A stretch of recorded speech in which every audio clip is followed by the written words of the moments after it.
Beta distribution of second kind की। यहाँ पे बात करोगे गामा डिस्ट्रीब्यूशन, और गामा डिस्ट्रीब्यूशन बहुत इंपॉर्टेंट डिस्ट्रीब्यूशन है because it deduce a new distribution which is chi-square distribution and that is the most important one.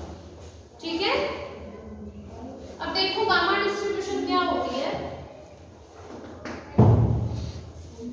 हमने uniform distribution की है, एक्सपोनेंशियल की है, और हमने सब में यही चीज डिस्कस की थी कि हमारा जो प्रोबेबिलिटी फंक्शन है वो जिस तरह का होता है हम डिस्ट्रीब्यूशन को उसी तरह का नाम दे देते हैं। ठीक है, तो अब आपको नेम से ही पता लग रहा होगा कि if we are doing gamma distribution तो इसका प्रोबेबिलिटी फंक्शन कैसा होगा, सम गामा की शक्ल का। बेसिकली अगर बोलेंगे तो गामा जैसा, है ना। गामा इन क्या होता है, e raised to power minus x, x raised to power n minus 1, 0 to infinity dx। आपका जो गामा n है वो कुछ इस तरह का होता है। तो यहाँ पे हम काम कर रहे हैं गामा अल्फा के साथ। ठीक है, इसलिए जो हम डिस्ट्रीब्यूशन बनाने वाले हैं we will simply write here e की पावर माइनस x की पावर अल्फा माइनस 1। बच्चे e raised to power minus x raised to power alpha minus 1 हमें गामा अल्फा देगा, इसलिए हम डिवाइड करेंगे गामा अल्फा के साथ। ठीक है, अब जरूरी नहीं होता कि हर बार हमारा x जो है वो उसी शक्ल का हो। बीटा गामा में हमने किया था ना, बहुत बार हमारा x डिस्टर्ब्ड होता था। जैसे x की जगह सम बीटा x है, x की जगह सम x अपॉन बीटा है, तो जो भी नई चीज होती है हम उसको क्या करते होते थे, न्यू वेरिएबल सब्स्टिट्यूट कर लेते थे। x अगर डिस्टर्ब है उसकी जगह मान लो x स्क्वायर है तो आप क्या करते होते थे, x स्क्वायर को बाय कर लेते थे। इसलिए हम इसका सिर्फ यही वर्जन नहीं करते, हम एक्चुअली इसका जनरलाइज्ड वर्जन करते हैं, और जनरलाइज्ड वर्जन से ही इसको रिड्यूस किया जाता है। ठीक है, मतलब ये वाली फॉर्म जो है वो इसके जनरलाइज्ड वर्जन से डिड्यूस होके आती है। ओके, तो जनरलाइज्ड वर्जन क्या है गामा का, गामा डिस्ट्रीब्यूशन का वर्जन है if x is a gamma random variate तो its probability function will be e raised to power minus x upon beta x raised to power alpha minus 1। Here you will have gamma alpha with beta raised to power alpha। ठीक है, यही terms है, कुछ और भी नजर आ रहा है साथ में। ठीक है, तो if we are having a distribution of this type where fx is e raised to power minus x upon beta x raised to power alpha minus 1 divided by gamma alpha beta raised to power alpha for x positive, तो आपका x जो है वो 0 to infinity तक very कर रहा है, otherwise it is 0। then your random variable x is known as a gamma random variable। हाँ जी बोलो, वो वाले x कितना x by beta का लिया, कौन सा x की जो e के ऊपर x है उसको जो x by beta लिख दिया। हाँ, तो इधर वाले x का, इधर वाले x का क्या, उसको चेंज नहीं किया। असल में प्रोबेबिलिटी फंक्शन ही ये है बच्चे। प्रोबेबिलिटी फंक्शन एक्चुअल में ये वाला है, गामा की शक्ल तुम्हें e की पावर माइनस x की पावर n माइनस 1 जैसे दिखती है ना, तो हमने इस प्रोबेबिलिटी फंक्शन को गामा के जैसा देखा है। एक्चुअल में जो प्रोबेबिलिटी फंक्शन है वो यही है, क्योंकि इसमें x की जो थोड़ी सी टेढ़ी चीज है, मतलब x डिस्टर्ब्ड है ना, जो भी x डिस्टर्ब्ड है उसको y पुट करके गामा के जैसा बनाया जा सकता है। दैट्स व्हाई हमने इसको गामा का नाम दिया है। ऐसा नहीं था कि हमने इससे ये बनाया है, नॉट एट ऑल। ये तो मैंने तुम्हें याद रखने के लिए बताया है, डायरेक्ट ये याद नहीं रखा जाता।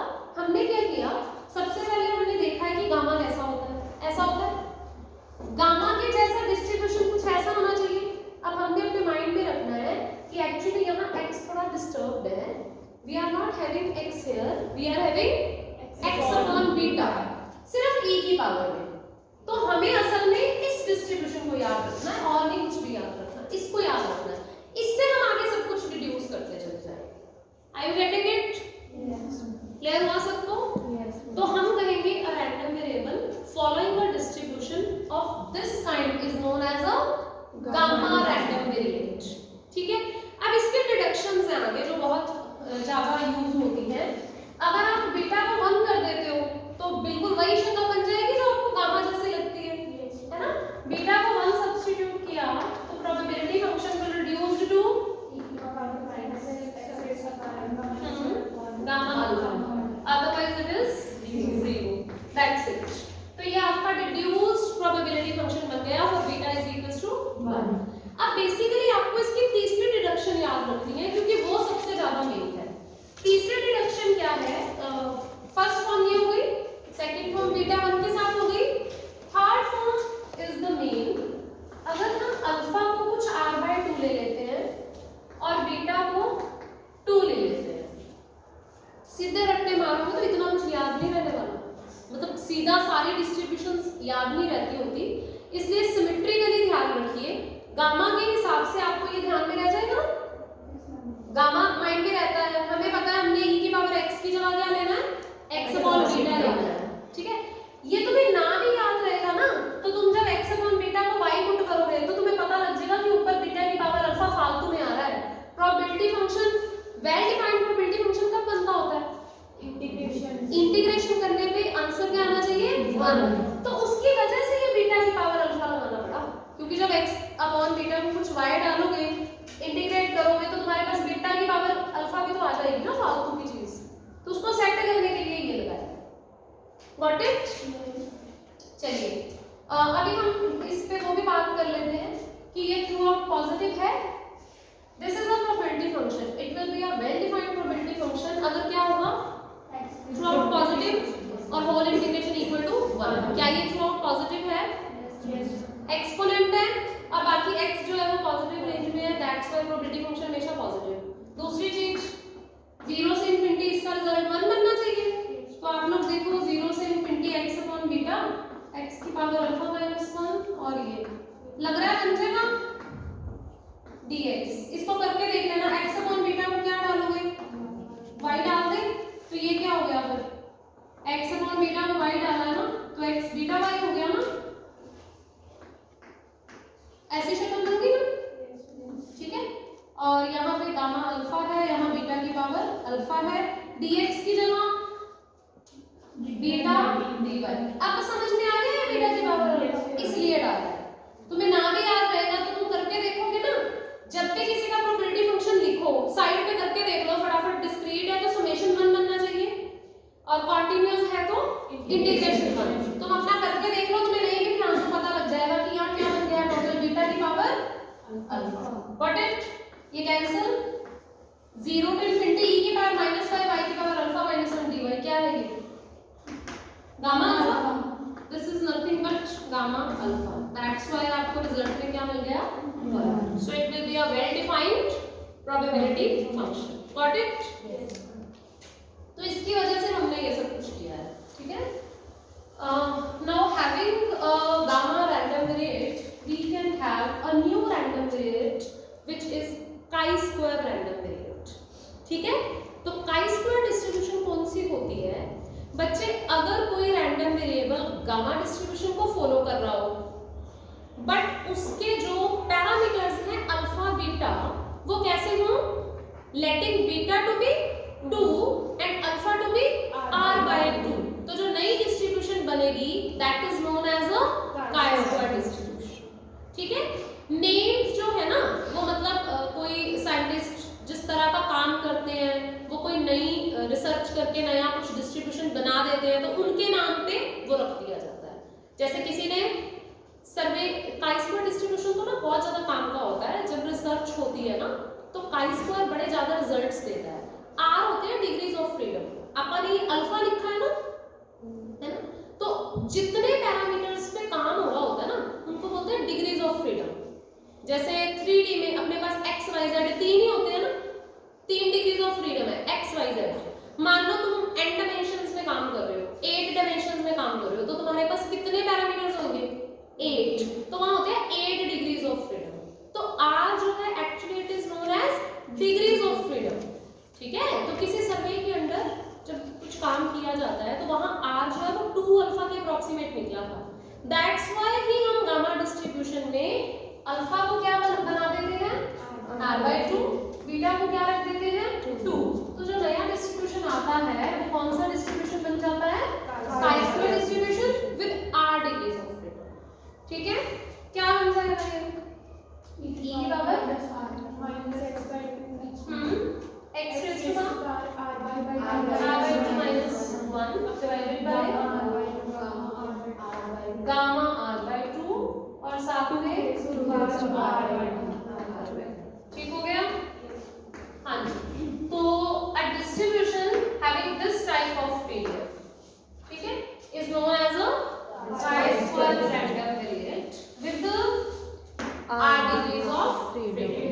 ठीक हो गया? तो x will be a chi-square random variable in this way. चलो, तो ये सब कुछ करने के बाद हम वापस आते हैं इनकी प्रॉपर्टीज। ठीक हो गया? क्लियर है? हाँ, ओके। तो अब स्टैंडर्ड यहाँ पर लिख के रख लो, x की पावर अल्फा माइनस 1 है, e की power minus x upon beta है, यहाँ बीटा की पावर अल्फा और गामा, और x पॉजिटिव। और तो ये हमारा प्रोबेबिलिटी फंक्शन है गामा रैंडम वेरिएबल के लिए। ओके, अब क्या निकालते होते हो? सबसे मेन प्रॉपर्टीज मीन और वेरिएंस, है ना? इसका मोमेंट जनरेटिंग फंक्शन फिर से एक स्टैंडर्ड मोमेंट जनरेटिंग फंक्शन है, इसलिए उसी से काम शुरू हो रहा है। एक्सपेक्टेशन ऑफ e की पावर dx होता है, तो ऑल टाइम डन है। क्या हो जाएगा फिर? एक्सपेक्टेशन ऑफ e की पावर dx e की पावर dx, x की पावर अल्फा माइनस 1 e की power x upon beta, 0 to infinity. Is it okay? क्या बना? कोई स्टैंडर्ड सी फॉर्म बन रही है? गामा अल्फा बीटा की पावर अल्फा, ये तो बाहर ही ले लो, और कुछ है कांस्टेंट? नहीं है ना? 0 टू इंफिनिटी। अच्छा देखो, हमें कुछ गामा की शक्ल बनानी है, वैसी सी की फॉर्म बनानी है, तो हमारे पास क्या होता है? x raise to power alpha minus 1 है और e की पावर माइनस px वाली शक्ल होती है ना? ठीक है, तो वैसी शक्ल बनाने के लिए e की पावर माइनस x अपने पास रख लो। ठीक, तो ये क्या बन जाएगा फिर? e की पावर माइनस x ले लिया, तो इसके पास वाला बीटा बचा माइनस p बचा। ठीक है, ऐसा कुछ बन गया। ठीक, तो ऐसा बन गया, तो फिर ये क्या हो जाएगा? 0 to infinity e raise to power minus 1 minus beta t divided by beta, है ना? t की जगह ये आ गया, e की पावर माइनस px होता है ना, तो उसकी जगह पे ये आ गया e की पावर माइनस px और x की पावर अल्फा माइनस 1 dx। अब इसमें और तो कुछ नहीं बन रहा, क्या करें? अब आपको इसकी शक्ल से क्या समझ में आ रहा है? बीटा गामा किया हुआ तुम लोगों ने, गामा की शक्ल डिस्टर्ब है ना, है ना? e की पावर माइनस x, x की पावर अल्फा माइनस 1, पर e की पावर माइनस x में x की जगह कुछ और ही आके बैठ गया, तो जो भी आके बैठ गया उसको कुछ y सब्स्टिट्यूट कर दो। ठीक है, सब्स्टिट्यूट कर दो 1 minus beta t divided by beta x, इसको आप कुछ भी नया वेरिएबल y पुट कर दीजिए। ठीक है, जैसे ही आप लोग इनपुट करेंगे आपके पास x की वैल्यू कुछ बन जाएगी, कैसी? Some beta y divided by 1 minus beta t ना, कुछ ऐसी सी बन गई। चलो देख लो फटाफट से सब्स्टिट्यूट करके, ये गामा अल्फा, ये बीटा की पावर अल्फा, e की पावर माइनस y हो गया, और ये x सारा का सारा change, beta y upon 1 minus beta t whole power 1, और dx क्या बन जाएगा? dx जो है वो भी चेंज हो गया, बीटा 1 माइनस बीटा t के साथ dy 0 टू इंफिनिटी।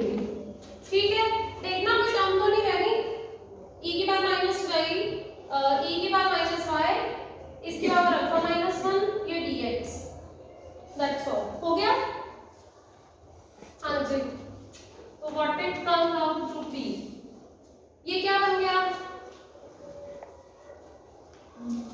बीटा की पावर अल्फा माइनस 1 है और ये बीटा एक और आ गया, तो बीटा की पूरी पावर अल्फा हो गई, कैंसिल हो जाएगा। 1 माइनस बीटा t की पावर भी अल्फा माइनस 1 और एक और पावर बैठी है, तो क्या हो गई? पूरा का पूरा अल्फा। ठीक है, कांस्टेंट्स है, दोबारा ही मानते हैं। अंदर क्या बचा? हाँ जी, 0 टू इंफिनिटी e की पावर माइनस y, y की पावर अल्फा, दैट्स ऑल, बन गई बात। ठीक है ना? तो ये क्या बन गया आपके पास? Gamma alpha, this is beta power alpha, this is gamma alpha, beta power alpha, and that's all. ठीक है, so you just left with 1 minus beta t। ठीक है, अब अब हमें पता है हर बार ये 1 माइनस एक्स की पावर n बनता है, बट बाइनोमियल तभी अप्लाई होती है अगर मॉड x लेस देन 1। ठीक है, तो यहाँ आपके पास ये रिजल्ट होता है इन जनरल कि आपका जो बीटा t है that should be less than 1। Got it? चलिए, ये अपना मोमेंट जनरेटिंग फंक्शन यही बन रहा है ना। हाँ, तो ये हमारा मोमेंट जनरेटिंग फंक्शन है। ठीक है, ये इंपॉर्टेंट वन है। और हमारे जो डिड्यूस्ड फॉर्म्स थे वो कौन कौन से थे? डिड्यूस्ड फॉर्म्स ये तो हो गया गामा रैंडम वेरिएबल का मोमेंट जनरेटिंग फंक्शन। अगर आप लोग अल्फा को बीटा को 1 पुट करते होते थे ना, तो ये 1 माइनस टी की पावर माइनस अल्फा बन जाएगा। और उसके लिए क्या करोगे? काई स्क्वायर के लिए सबसे इंपॉर्टेंट तो वही है, मतलब मोस्टली काई स्क्वायर का आ जाता है सीधा। ठीक, आपसे पूछा जा सकता है moment generating function of chi square derive कर दो, तो आपने क्या करना है? ये डिराइव करना और वहां पे ऑब्वियसली बच्चे 3 नंबर में इतना तो करोगे, ये तो बहुत कम है, ये तो कुछ भी नहीं है 3 नंबर में। ठीक है, so you will have 1 minus 2t raised to power minus r by 2। तो यहाँ पहुंचना है। This is moment generating function of chi square random। Got it? Yes, चलिए, तो you should remember this। और अभी इससे मीन और वेरियंस नहीं निकालो, अब यहाँ पे निकालना तो पड़ा ही है ना। मीन और वेरियंस क्या बन जाएंगे वो तो तुम्हें याद ही रखने पड़ने हैं। मीन क्या होगा? इसका डेरिवेटिव कर दो, माइनस अल्फा आगे माइनस अल्फा माइनस 1, और इसका करोगे तो माइनस का बीटा। ये तुम्हारा बन गया अल्फा बीटा। t को 0 पुट कर दो, 1 की कोई भी पावर 1, ये तो सिंपल। मीन तो तुम्हारा सीधा ही क्या आ गया? Alpha beta. Is it clear to everyone? ठीक है, वेरिएंस निकालनी है तो कर लोगे। आगे एक डेरिवेटिव और परफॉर्म कर देना, ऐसे ही चलेगा बस। ठीक है, तो वो अल्फा प्लस 1 आगे आ जाएगा और पावर में माइनस अल्फा माइनस 2। देखिए सीधा, तो वेरिएंस निकालोगे तो यहाँ से एक्सपेक्टेशन x स्क्वायर निकाल लेना आप लोग, माइनस म्यू का स्क्वायर मतलब अल्फा स्क्वायर बीटा स्क्वायर। ये क्या आ रही है? Expectation x square. कर लेना कैलकुलेशन इसकी। ठीक है, क्या आ रही है बताओ फटाफट। अल्फा बीटा की स्क्वायर, ये आ रही है alpha alpha plus 1 times beta square, यही आ रही है। Alpha alpha plus 1 times beta square, तो ये बन गई ना वेरिएंस। क्या आ जाएगी फिर? ये alpha square beta square plus alpha beta square और ये चीज, तो ultimately you just left with alpha beta square. Got it? हाँ जी, तो मीन क्या है? Alpha beta. वेरिएंस क्या है? Alpha beta square. Clear? Moment generating function 1 minus beta t raised to power minus alpha. Got it? चलिए, तो chi square का मीन क्या हो जाएगा? काई स्क्वायर का बताना। काई स्क्वायर का मीन क्या बन जाएगा? r बन जाएगा। बीटा को 2 पुट करोगे, अल्फा को r by 2 पुट करोगे। ठीक है, तो काई स्क्वायर डिस्ट्रीब्यूशन में r डिग्रीज ऑफ फ्रीडम है, उसका पैरामीटर सिर्फ r ही है, तो हमारा मीन क्या बन गया? r ही बन गया। वेरिएंस क्या बन गई? 2r। ठीक है, अब कोई क्वेश्चन आ जाए, सीधा मीन वेरिएंस पूछे हो, पैरामीटर पता हो, तो उसमें थोड़ा डिटेल्ड इतना जरूर लिख देना, chi square distribution following random variable is having a moment generating function, this one 1 minus 2t raised to power minus r by 2, mean equivalent to r, variance equivalent to 2r। फिर जो जो पूछा है वो निकाल ले जाओ। ठीक, चलिए, उसके बाद है मीन वेरिएंस हो गए। अच्छा, जब बीटा 1 है तो मीन और वेरिएंस बराबर हो जाते हैं गामा डिस्ट्रीब्यूशन में, ये कॉरोलरीज हैं। ठीक है, तो इसमें कोई याद करने की जरूरत नहीं है, वहां पे इसका कोई भी क्वेश्चन आ जाए बच्चे, कॉन्टिन्यूअस डिस्ट्रीब्यूशन का कोई भी क्वेश्चन आ जाए, किसी भी डिस्ट्रीब्यूशन का, अगर वो कोई आर्टिकल है ना, उसका प्रोबेबिलिटी फंक्शन लिखो और निकालो, अपने आप निकलेगा तुमसे। इतना कॉन्फिडेंस तो तुम में भी आ गया होगा, इतनी क्लासें लगा ली, रोज निकालते हो ना, कोई भी चीज पूछ ली जाए, प्रोबेबिलिटी फंक्शन पता है ना, वो लिख लो, जो पूछा है वो निकाल दो, बस सब निकल जाएगा वहां पे। ठीक है, क्वेश्चंस की थोड़ी सी प्रैक्टिस कर लेना। क्यूमुलेंट्स लॉग लोगे, ठीक है, इसका लॉग लोगे तो क्या होगा, माइनस का अल्फा आगे आ जाएगा, डायरेक्ट बता रही हूँ मैं, माइनस अल्फा आगे आ गया, log of 1 minus beta T, तो लॉग 1 प्लस एक्स की एक्सपेंशन खोल दोगे, ठीक है, यही करोगे ना इसमें, तो माइनस का अल्फा तुम्हारा आगे आ जाएगा, log 1 प्लस t की एक्सपेंशन खोल देगा। अब इसमें जितने भी t की पावर r और r फैक्टोरियल के कोएफिशिएंट्स हैं वो तुम्हें क्या देंगे, क्यूमुलेंट्स। आ रहा है समझ, बुक से ही पता चल गया होगा डायरेक्ट। तो यहाँ पे आप नोट करो, जो क्यूमुलेंट्स है हमने बहुत बार देखा है, केवल वही आता होता है जो मीन होता है, अल्फा बीटा आया, k2 वही आता होता है जो वेरिएंस है, अल्फा बीटा स्क्वायर आ रहा है, k3 और k4 ध्यान रख लेना, निकालने पड़ेंगे, मतलब ध्यान तो क्या रट्टे थोड़ी मार सकते हो इतने, ठीक है। So you are having these cumulants, skewness kurtosis हो जाएंगे, वैल्यूज पुट कर लेना, स्क्यूनेस क्यूटोसिस, पेपर में अगर स्क्यूनेस क्यूटोसिस आ गया तो अपना मोमेंट जनरेटिंग फंक्शन लिखो, चारों क्यूमुलेंट निकालो, फॉर्मूले पुट करो, सीधे रट्टे रुट्टे मारने की कोई जरूरत नहीं है, सिर्फ फॉर्मूलाज याद रखो, वहां निकालो जो निकालना है। अच्छा, उसके बाद है एक्सपोनेंशियल डिस्ट्रीब्यूशन, बच्चे फिफ्थ प्रॉपर्टी को टिक करो, उस पे लिखो वेरी इंपॉर्टेंट, सिक्स्थ प्रॉपर्टी को टिक करके लिखो वेरी इंपॉर्टेंट। बस 2 ही मिनट है, ये करके फिर चलते हैं, 2 ही मिनट लूंगी मैं, उसमें कुछ खास है नहीं होता है।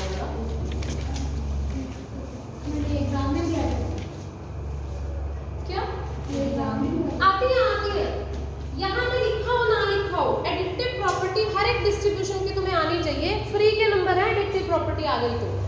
एडिटिव प्रॉपर्टी क्या कहती है, हमारे पास n इंडिपेंडेंट गामा वेरिएट्स हैं, तो क्या उनका सम भी एक गामा वेरिएट होगा, x1 x2 to so on xn, ये इंडिपेंडेंट गामा वेरिएट्स है, क्या इनका सम जो नया रैंडम वेरिएबल बनेगा वो भी एक गामा वेरिएट होगा, तो क्या करना होता है, इसका मोमेंट जनरेटिंग फंक्शन है ना, इसका मोमेंट जनरेटिंग फंक्शन जब हम निकाल के देखते हैं तो एक्सपेक्टेशन ऑफ e की पावर t x वो सबकी अलग अलग हो जाती है ना, तुम्हें याद होगा इसका मोमेंट जनरेटिंग फंक्शन इनके प्रोडक्ट होता है, होमवर्क दिया था, कराया अभी तक, 2-3 बार दे चुकी हूँ ये वाला होमवर्क, मैंने कहा था देखूंगी कल कॉपीज पे, याद भी नहीं है कि दिया था, ये याद है, हुआ नहीं अभी तक ना, आज मैंने तीसरी बार बोल दिया ये होमवर्क था।